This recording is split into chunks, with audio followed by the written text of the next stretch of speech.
नमस्कार friends, Pallavi edutech channel में आप सबका स्वागत है।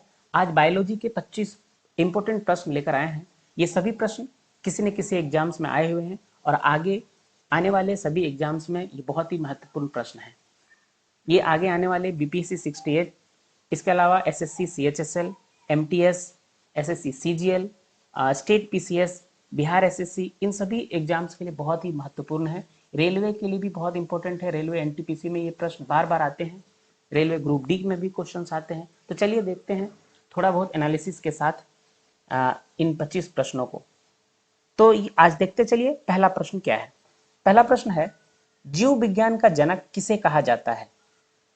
ऑप्शंस आपके सामने है। ए लेमार्क, बी टेस्ले, सी अरस्तु या डी लेवोसियर। तो इस प्रश्न का सही जवाब है सी अरस्तु। अरस्तु को जीव विज्ञान का जनक कहा जाता है। अब अरस्तु को एरिस्टोटल भी लोग बोलते हैं। कहीं कहीं आपका ऑप्शंस में अरस्तु के जगह पे एरिस्टोटल आएगा, तो आप TOTL, आप घबराएंगे नहीं। एरिस्टोटल भी अरस्तु को ही कहा जाता है। ये कहाँ से थे? यूनान के रहने वाले थे। ये यूनानी थे, यूनान के रहने वाले थे और ये जीव विज्ञान के जनक कहे जाते हैं। इसके अलावा एक प्रश्न आ सकता है यहाँ से इम्पोर्टेंट, कि जीव विज्ञान शब्द को किसने दिया? ये जो जीव विज्ञान शब्द है सर्वप्रथम किसने दिया और कब दिया, ये भी आ सकता है। तो जीव विज्ञान शब्द को सर्वप्रथम 1802 ईस्वी में, 1802 में किसने दिया? एक लेमार्क थे और दूसरा ट्रेविरेनस। कौन थे? पहला लेमार्क और दूसरा ट्रेविरेनस। ट्रेविरेनस, इन दोनों ने जीव विज्ञान शब्द को पहली बार इस्तेमाल किया। पहली बार इन्होंने दिया ये शब्द 1802 में। तो यहाँ से 2-3 प्रश्न हो गए इंपॉर्टेंट। पहला, जीव विज्ञान शब्द को किसने दिया? तो 1802 में लेमार्क और ट्रेविरेनस ने। जीव विज्ञान का जनक किन्हें कहा जाता है? फादर ऑफ जीव विज्ञान, तो ये हो गया आपके अरस्तु। इनको एरिस्टोटल भी कहा जाता है और ये एथेंस के रहने वाले थे। चलिए अब देखते हैं दूसरा प्रश्न आज का। दूसरा प्रश्न है, निम्न में से किसका निर्माण हमारे शरीर में नहीं होता है? ऑप्शन है विटामिन ए, प्रोटीन, एंजाइम या वसा। तो इस प्रश्न का सही जवाब है विटामिन ए। विटामिन ए हमारे शरीर में नहीं बनता है। विटामिन ए को हम लोगों को खाद्य पदार्थ के रूप में लेना पड़ता है, इसका सेवन करना पड़ता है। इसके अलावा प्रोटीन, एंजाइम, वसा, ये सभी का निर्माण हमारे शरीर में होता है। सिर्फ ये विटामिन ए जो है ये हमारे शरीर में नहीं बनता है। चलिए अगला प्रश्न देखते हैं। तीसरा प्रश्न क्या है? तीसरा प्रश्न है, लाल रक्त कोशिकाओं का निर्माण हमारे शरीर में कहाँ होता है? ऑप्शन है ए यकृत, बी प्लीहा, सी हृदय या डी अस्थि मज्जा। तो इस प्रश्न का सही जवाब है अस्थि मज्जा। आरबीसी का निर्माण हमारे शरीर के अस्थि मज्जा में होता है। अब अस्थि मज्जा कॉमन, बहुत लोग हिंदी में दिक्कत हो रहा होगा, अस्थि मज्जा है क्या? इसे कहते हैं इंग्लिश में bone marrow. Bone marrow, bone marrow में हमारे जो भी आरबीसी होते हैं ब्लड में, उनका निर्माण बोन मेरो में होता है। अच्छा एक चीज बताइए, यकृत किसे कहते हैं? यकृत लीवर को कहते हैं। लीवर सभी लोग जानते हैं। चलिए तीसरा प्रश्न हो गया। चौथा प्रश्न की ओर चलते हैं। लार निम्नलिखित में से किसके पाचन में सहायक है? ऑप्शन है ए प्रोटीन, बी वसा, सी स्टार्च या डी विटामिन। तो इस प्रश्न का सही जवाब है सी स्टार्च। स्टार्च के पचाने में लार सहायक है। लार में एक एंजाइम होता है जिसे कहते हैं टाइलिन। टाइलिन। लार ग्रंथि कहाँ पाया जाता है? हमारे मुंह में लार ग्रंथि होता है जिससे हमेशा लार निकलते रहता है और इसमें एक एंजाइम होता है जिसे टाइलिन कहते हैं। टाइलिन स्टार्च के पाचन में सहायक होता है। अगर ये टाइलिन नहीं होता तो हम लोग स्टार्च का पाचन, मानव शरीर में स्टार्च का पाचन नहीं हो पाता। यानी टाइलिन ही स्टार्च को पचाते, इसके अलावा शरीर का कोई अंग स्टार्च को नहीं पचा सकता है। तो यहाँ से 2-3 प्रश्न हो गए। लार के स्टार्च को पचाने में सहायक होता है। लार ग्रंथि मुंह में पाए जाते हैं। इसके अलावा 2 लार ग्रंथियां होती हैं और उससे जो एंजाइम निकलता है उसे टाइलिन कहते हैं। चलिए आगे पांचवा प्रश्न चलते हैं, आज का देखते हैं पांचवा प्रश्न क्या है। तो पांचवा प्रश्न है, निम्नलिखित में से किसकी कमी के कारण अरक्तता रोग होता है। ऑप्शन है आपके सामने, A haemoglobin, B iodine, C calcium या डी विटामिन सी। तो इस प्रश्न का सही जवाब है हीमोग्लोबिन, ए हीमोग्लोबिन। हीमोग्लोबिन के कारण अरक्तता नामक रोग होता है। चलिए छठा प्रश्न देखते हैं। छठा प्रश्न आपके सामने, ग्लूकोमा रोग का संबंध मानव शरीर के किस अंग से है। ऑप्शन है आपके सामने, ए हृदय, बी फेफड़ा, सी किडनी या डी आंख। तो इस प्रश्न का सही जवाब है डी आंख। आंख में ग्लूकोमा नामक रोग होता है, यानी ग्लूकोमा रोग आंख से संबंधित है। मनुष्य के आंख में ग्लूकोमा रोग होता है। चलिए अगला प्रश्न देखते हैं, सातवां प्रश्न आज का। सातवां प्रश्न है आज का, पुष्प के किस भाग में निषेचन होता है। ऑप्शन है, ए पुंकेसर, बी अंडाशय, सी स्टिग्मा या डी रेशा। तो इस प्रश्न का सही जवाब है बी अंडाशय। पुष्प के अंडाशय में निषेचन होता है। अच्छा, यही प्रश्न अगर मनुष्य में पूछा जाए कि मनुष्य यानी कि स्त्रियों, मनुष्य का मतलब स्त्रियों, क्योंकि निषेचन स्त्रियों के ही अंग में होता है। स्त्रियों अच्छे से नहीं लिखाया, स्त्रियों के गलत लिखा गया स्पेलिंग से।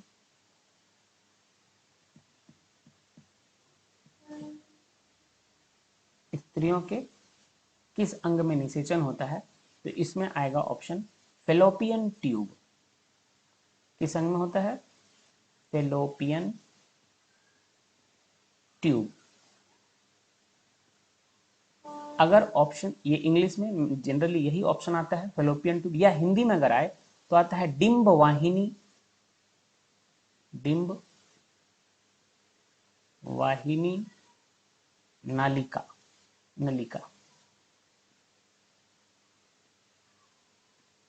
मनुष्यों में जो होता है वो डिंब वाहिनी नलिका में होता है, या फेलोपियन ट्यूब में निषेचन की प्रक्रिया होती है, जबकि पुष्प में अंडाशय में होती है। चलिए आगे आठवां प्रश्न देखते हैं आज का। आठवां प्रश्न है आपके सामने, हमारे शरीर की किस ग्रंथि को मास्टर ग्रंथि कहा जाता है। ऑप्शन आपके सामने है, ए पिट्यूटरी ग्रंथि, बी अधिवृक्क ग्रंथि, सी अग्नाशय या डी पैनक्रियाज। तो इस प्रश्न का सही जवाब है पिट्यूटरी ग्रंथि। इस प्रश्न का सही जवाब है पिट्यूटरी ग्रंथि। पिट्यूटरी ग्रंथि में हमारे शरीर में मास्टर ग्रंथि कहा जाता है। यह कहाँ पाया जाता है हमारे शरीर में, ये मस्तिष्क में पाया जाता है। पिट्यूटरी ग्रंथि कहाँ होता है हमारे शरीर के, मस्तिष्क में। चलिए अगला प्रश्न, 9वां प्रश्न की ओर चलते हैं। निम्नलिखित में से कौन सी गैस ग्रीन हाउस प्रभाव के लिए सबसे अधिक उत्तरदायी है। ऑप्शन है, ए कार्बन डाइऑक्साइड, मीथेन, नाइट्रोजन या ऑक्सीजन। तो इस प्रश्न का सही जवाब है कार्बन डाइऑक्साइड, यानी CO2 सबसे अधिक उत्तरदायी है। देखिए ग्रीन हाउस गैस के लिए मीथेन भी जिम्मेदार है, मीथेन भी जिम्मेदार है, लेकिन प्रश्न में देखिए क्या लिखा है, सबसे अधिक उत्तरदायी कौन है। सबसे ज्यादा उत्तरदायी कार्बन डाइऑक्साइड है। इसके अलावा और भी बहुत सारे गैस, मीथेन है, N2O है, NO2 है, सॉरी NO2 है, और भी बहुत सारी गैसें हैं जो ग्रीन हाउस के लिए जिम्मेदार है, लेकिन सबसे अधिक पूछा गया है, इसलिए हम लोग क्या बोलेंगे, CO2। चलिए अगला प्रश्न देखेंगे। 10वां प्रश्न है, निम्नलिखित में से किस उद्योग में काम करने वाले व्यक्तियों में ब्लैक लंग रोग हो जाता है। ब्लैक लंग रोग, बीमारी का नाम देखिए एक बार, ब्लैक लंग रोग किस उद्योग में काम करने वाले व्यक्तियों को। ऑप्शन है, कार्बनिक विलायक उद्योग, दूसरा इस्पात उद्योग, तीसरा सीमेंट उद्योग या चौथा कोयला खनन उद्योग। तो इस प्रश्न का सही जवाब आप ऑप्शन से भी देख सकते हैं, ब्लैक लंग उद्योग है, यानी उनका लंग ब्लैक काला पड़ जाता है, इसका सही जवाब है कोयला खनन उद्योग। कोयला खनन उद्योग में काम करने वाले व्यक्तियों को ब्लैक लंग रोग हो जाता है। चलिए 11वें प्रश्न की ओर बढ़ते हैं। 11वां प्रश्न है मानव शरीर की सबसे छोटी अंतःस्रावी ग्रंथि कौन सी है? ऑप्शन है आपके सामने, थायराइड ग्रंथि, पीयूष ग्रंथि, हाइपोथैलेमस ग्रंथि, या चौथा अंतिम ऑप्शन है अधिवृक्क ग्रंथि। तो इस प्रश्न का सही जवाब है पीयूष ग्रंथि। 11 का बी आंसर है पीयूष ग्रंथि। पीयूष ग्रंथि सबसे छोटी ग्रंथि है। इसके अलावे अगर आपसे पूछा जाए इसके जगह पे सबसे छोटी की जगह पे सबसे बड़ी ग्रंथि कौन सी है, सबसे बड़ी ग्रंथि पूछा जाए अंतःस्रावी ग्रंथि, ये होगा थायराइड ग्रंथि। कौन सी? दोनों ही याद रखेंगे, दोनों ही पूछता है। थायराइड,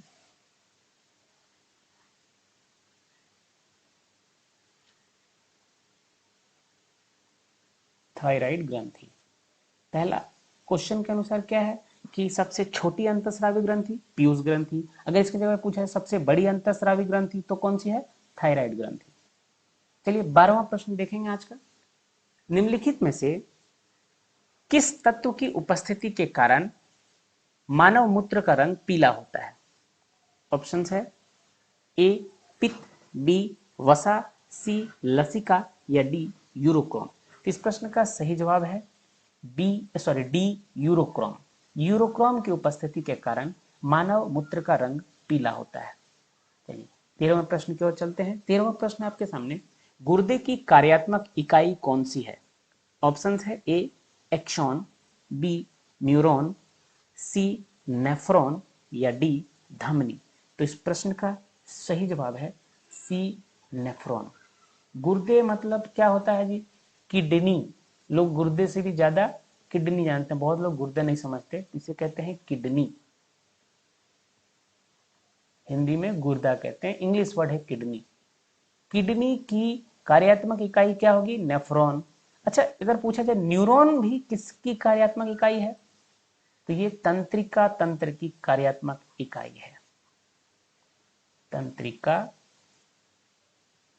तंत्र, हमारे शरीर में जो तंत्रिका तंत्र है उसकी कार्यात्मक इकाई है न्यूरॉन, और गुर्दे यानी किडनी की कार्यात्मक इकाई क्या हो गई? नेफ्रॉन। चलिए 14वें प्रश्न की ओर चलते हैं। 14वां प्रश्न है आपके सामने, फूलों के अध्ययन को क्या कहा जाता है? ऑप्शंस है ए एस्ट्रोलॉजी, बी एंथ्रोपोलॉजी, सी एंथ्रोलॉजी, या डी पोलिनोलॉजी। तो इस प्रश्न का सही जवाब है एंथ्रोलॉजी, सी एंथ्रोलॉजी। एंथ्रोलॉजी फूलों के अध्ययन को कहते हैं। अच्छा, एक क्वेश्चन आता है बार बार, कोशिकाओं के अध्ययन को क्या कहते हैं? अगर आपसे पूछा जाए कोशिका के अध्ययन को क्या कहते हैं, कोशिका के अध्ययन को क्या कहते हैं, तो ये होता है साइटोलॉजी। क्या होता है? साइटोलॉजी। इस पे एक अलग से वीडियो लाएंगे जिसमें सभी का अध्ययन और उसे क्या कहते हैं वो रहेगा। तो अभी इतना जानेंगे, फूलों के अध्ययन को एंथ्रोलॉजी, कोशिकाओं के अध्ययन को साइटोलॉजी। ये लॉपी नहीं समझेंगे आप लोग, साइटोलॉजी। 15वां प्रश्न देखते हैं, आगे आइए। निम्नलिखित में से टमाटर के लाल रंग के लिए उत्तरदायी है? ऑप्शन है ए बीटा कैरोटीन, बी एंथोसाइनिन, सी लाइकोपिन, या डी उपरोक्त सभी। तो इस प्रश्न का सही जवाब है लाइकोपिन, सी लाइकोपिन। लाइकोपिन ही टमाटर को लाल रंग प्रदान करता है, यानी टमाटर के लाल रंग के लिए उत्तरदायी है लाइकोपिन। चलिए 16वां प्रश्न चलते हैं आज का।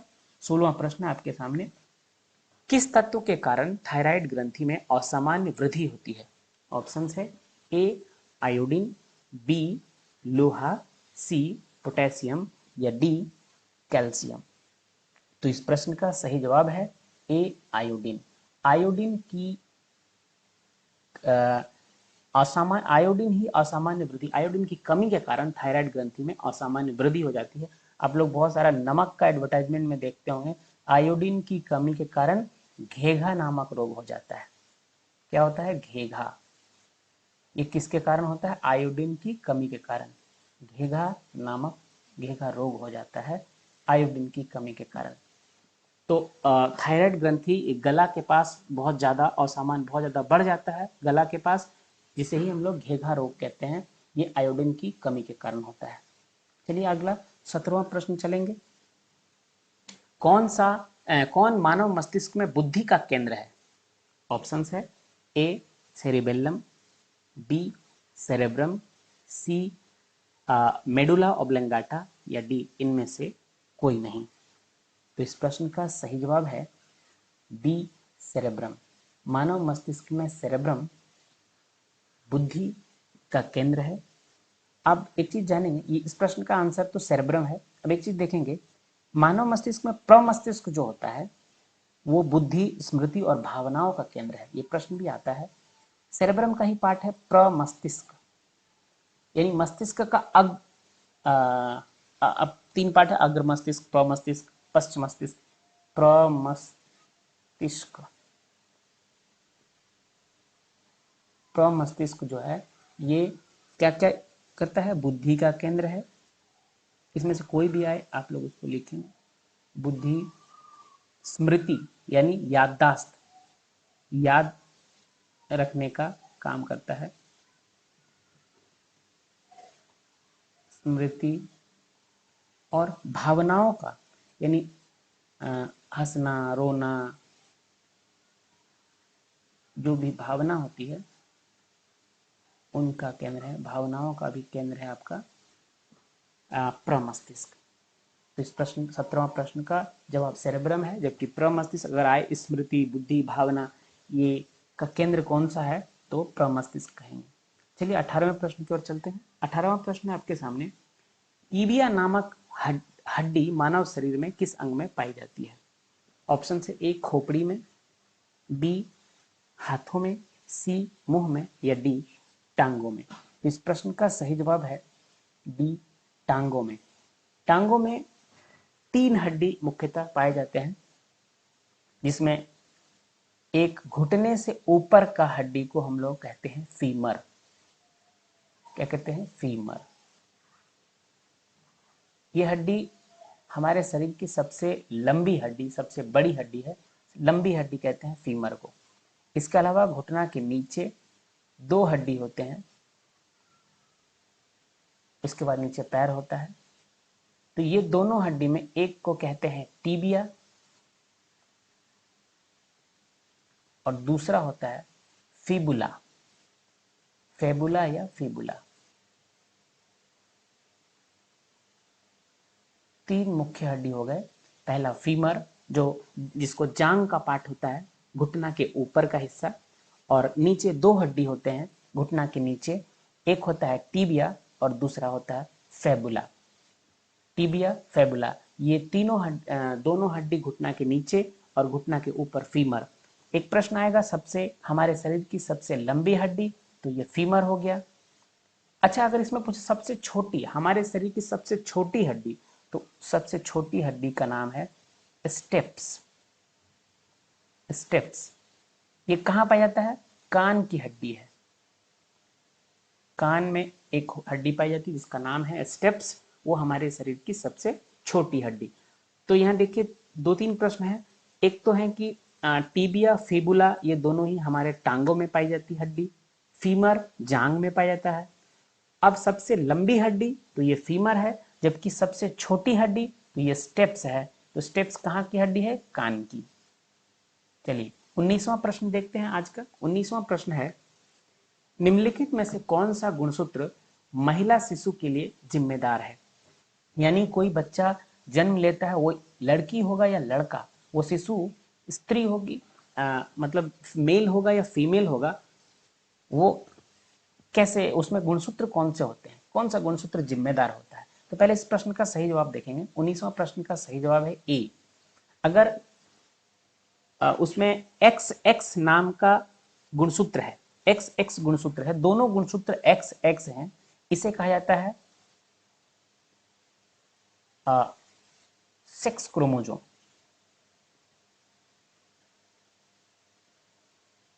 क्रोमोजोम गुणसूत्र को इंग्लिश में कहते हैं। इंग्लिश में क्रोमोजोम का इंग्लिश होता है गुणसूत्र, क्रोमोजोम का हिंदी होता है गुणसूत्र। यानी जो सेक्स क्रोमोजोम है, अगर उसमें एक्स एक्स हो तो वो महिला होता है, स्त्री होता है, वो बेबी जो होता है वो फीमेल होता है। जबकि अगर वो सेक्स क्रोमोजोम एक्स वाई हो, सेक्स क्रोमोजोम अगर एक्स वाई हो तो ये मेल होता है, बेबी बच्चा जो होता है वो मेल होता है। तो यहाँ प्रश्न के अनुसार क्या है, गुणसूत्र महिला शिशु के लिए जिम्मेदार है। कौन सा गुणसूत्र? तो ये होगा एक्स एक्स। अगर दोनों ही गुणसूत्र एक्स एक्स हैं तो वो महिला होगा, जबकि अगर एक एक्स एक वाई हो तो वो पुरुष यानी मेल होगा। चलिए 20वां प्रश्न देखते हैं। अब उसी प्रश्न का थोड़ा एडवांस है जो अभी 19वां में पढ़े कि गर्भाशय में भ्रूण के अंदर किसी भी बच्चे का लिंग निर्धारण किसके गुणसूत्र द्वारा होता है? ऑप्शंस है ए माता, बी पिता, सी माता एवं पिता दोनों, या डी किसी के द्वारा नहीं। यानी प्रश्न पूछ रहा है कोई बच्चा जो माँ के पेट के अंदर होता है, कोई बच्चा वो पुरुष, उसका लिंग निर्धारण कैसे होता है, किसके द्वारा होता है? यानी वो बच्चा मेल होगा या फीमेल होगा, ये कौन निर्धारित करता है? माता करती है, पिता करता है, या माता पिता दोनों से निर्धारित होता है? तो इसको थोड़ा समझेंगे। अभी हम लोगों ने कहा अगर x और y है तो ये मेल होता है। अगर x और x है, यानी ये क्या है, एक्स एक्स, ये क्रोमोजोम है, सेक्स क्रोमोजोम है। ये अगर एक्स एक्स है तो ये फीमेल है, अगर एक्स वाई है तो ये मेल है। अब देखिए, मान लीजिए मेल से ये एक्स आया और फीमेल से ये एक्स आया, तो हमारा जो बच्चा हुआ, बच्चा बना, वो दोनों क्या हो गए, इधर से मेल से भी एक्स आया, यानी ये पिता है, मान के चलिए ये पिता हो गए। तो पिता में जो सेक्स क्रोमोजोम होगा वो एक्स वाई होगा, जबकि माता में जो सेक्स क्रोमोजोम होगा वो क्या होगा, एक्स और एक्स होगा।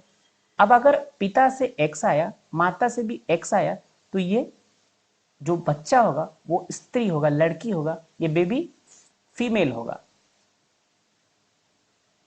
दूसरा देखते हैं, अगर पिता से ये वाई आया और माता से ये एक्स आया, तो क्या बना, एक्स और वाई, यानी इसका गुणसूत्र किसके समान है, पिता के समान है। तो ये बच्चा क्या होगा, ये बच्चा होगा मेल। उसी तरह से अगर दूसरा मिलाएंगे कि अगर ये एक्स आए, बहुत ज्यादा ये हो जाएगा, और माता का ये एक्स आए, तब भी हमारा क्या होगा, देखिए दोनों एक्स हो जाएगा।